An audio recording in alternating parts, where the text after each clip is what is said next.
मैं डॉक्टर रमेश शुक्ला एक बार आपका फिर से स्वागत करता हूं आपके अपने online educational platform the Lucknow study station पर। ये क्लास हमारा चल रहा है भारतीय दंड संहिता 1860 यानी इंडियन पिनल कोड 1860 का। और अगर वीडियो लेक्चर क्रम में देखा जाए तो ये 20वां वीडियो क्लास होगा। इसमें हम आपसे बात करेंगे आईपीसी के अध्याय 15 पर। आईपीसी का अध्याय 15 संबंधित है धर्म से संबंधित अपराधों के विषय में। धर्म से संबंधित अपराधों के विषय में जो कि सेक्शन 295 से लेकर के और 298 तक है। तो ये अध्याय हमारे लिए काफ़ी इम्पोर्टेंट है। टोटल 5 सेक्शन इसमें है।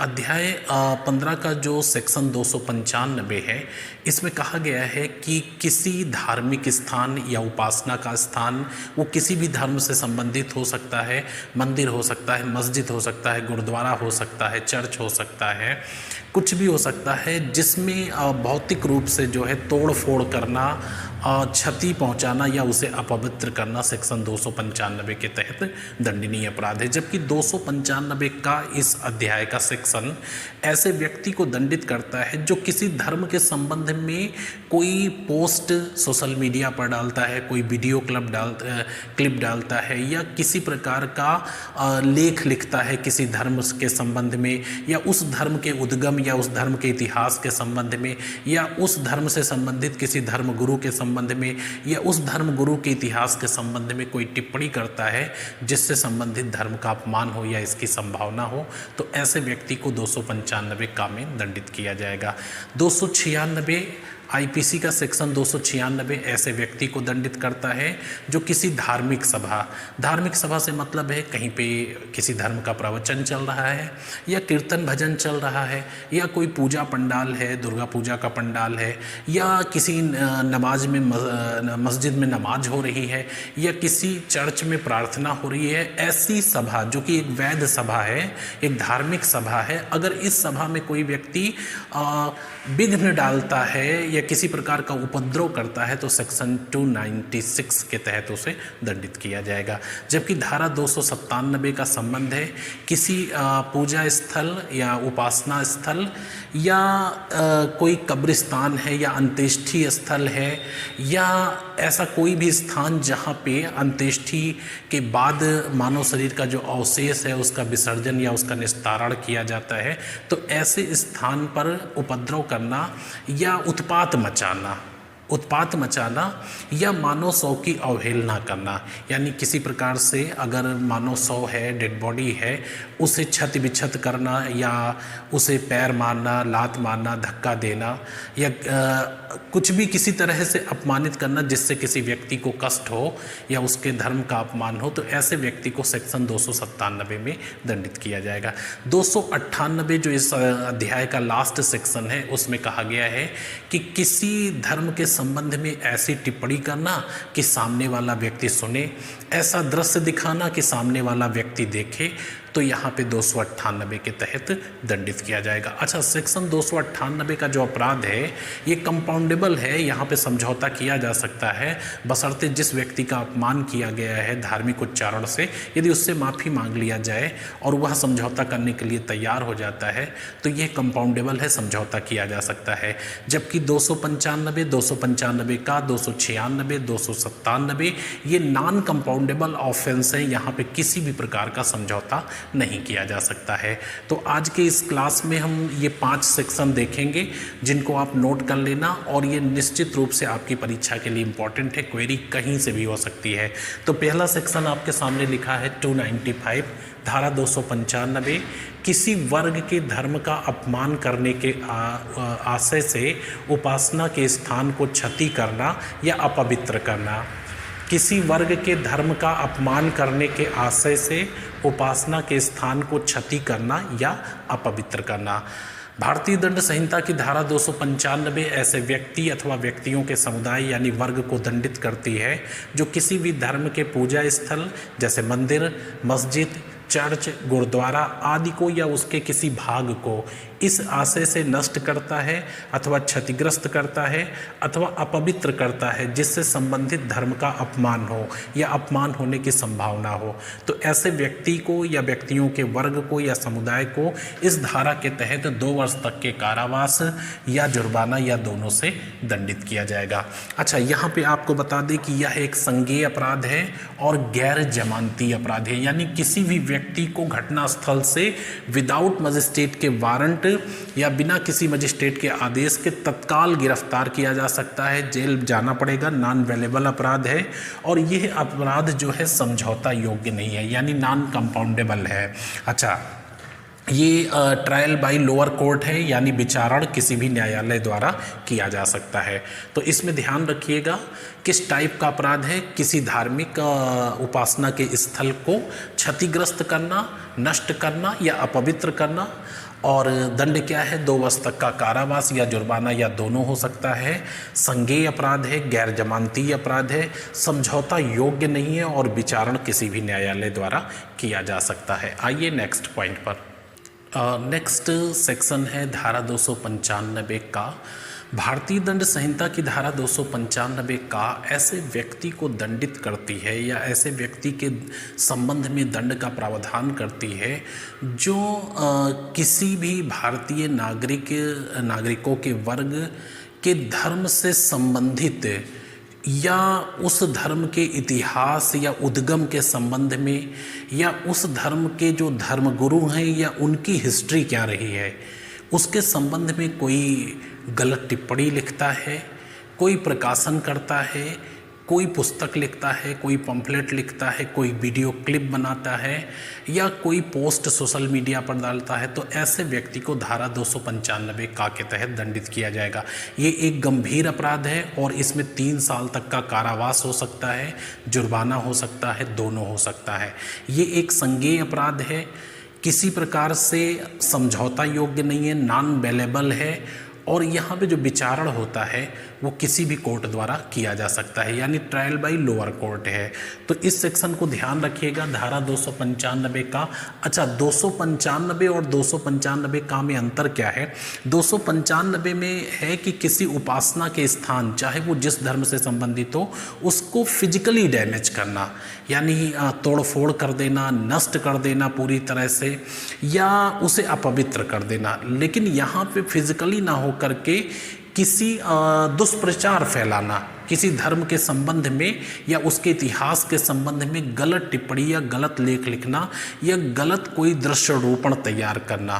तो इसको ध्यान में से देखिए, विमर्शित यानी सविचार और विद्वेषपूर्ण कार्य जो किसी वर्ग के धर्म या धार्मिक विश्वासों का अपमान करके उसकी धार्मिक भावनाओं को आहत करने के आशय से किया गया हो, यानी सविचार और विद्वेषपूर्ण कार्य जो किसी वर्ग के धर्म या धार्मिक विश्वासों का अपमान करके उसकी धार्मिक भावनाओं को आहत करने के आशय से किया गया हो।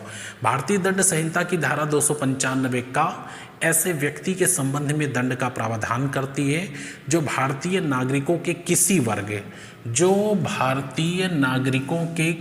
वर्ग की धार्मिक भावनाओं को ठेस पहुंचाता है या अपमान करता है।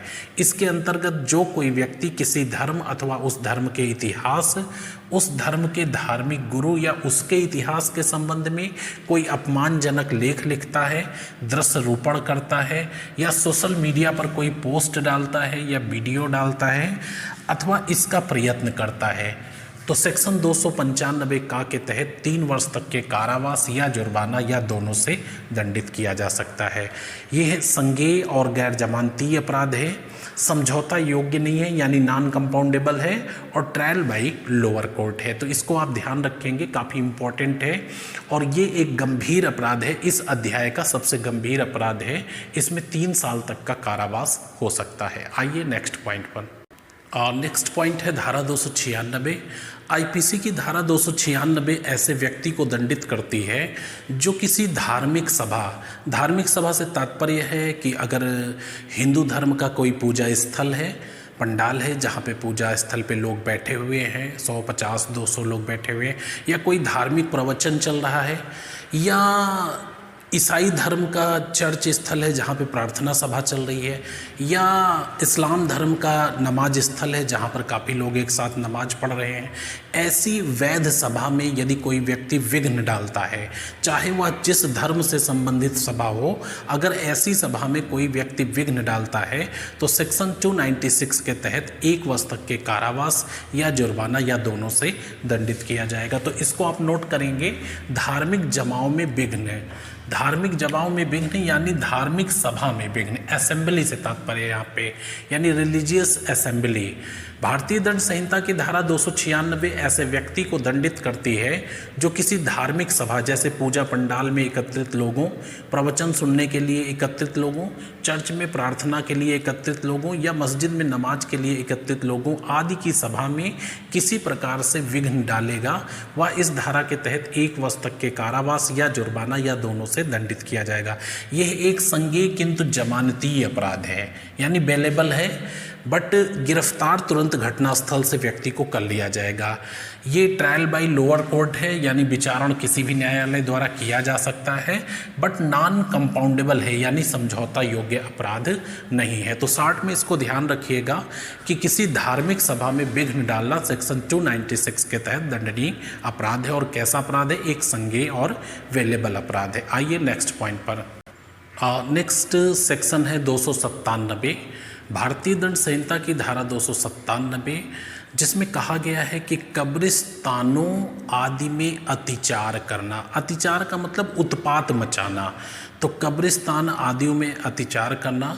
यहाँ पे 297 में कहा गया है कि जो कोई व्यक्ति किसी पूजा स्थल हो गया या उपासना स्थल हो गया या कोई कब्रिस्तान हो गया या ऐसा कोई स्थान जहाँ पर मानव शव की अंत्येष्टि की जाती है या ऐसा कोई स्थान जहाँ पे मानव शव के अवशेषों का विसर्जन या निस्तारण किया जाता है, जो भी धर्म है उस धर्म के हिसाब से, ऐसे स्थानों पर उत्पात मचाएगा, तोड़फोड़ करेगा या किसी मानव शव, कोई भी मानव शव की अवहेलना करेगा, उसे छत बिछत करेगा या उसे पैर से ठोकर मारेगा, तो ऐसी स्थिति में ऐसे व्यक्ति को इस धारा के तहत 1 वर्ष तक के कारावास या जुर्माना या दोनों से दंडित किया जाएगा। आपको बता दें कि इस सेक्शन के तहत काफ़ी पुलिसकर्मियों पे कार्रवाई हुई और धीरे धीरे जब इस चीज़ को लोगों के नॉलेज में आया, पुलिसकर्मियों के नॉलेज में आया, तो ये अपराध होना उनसे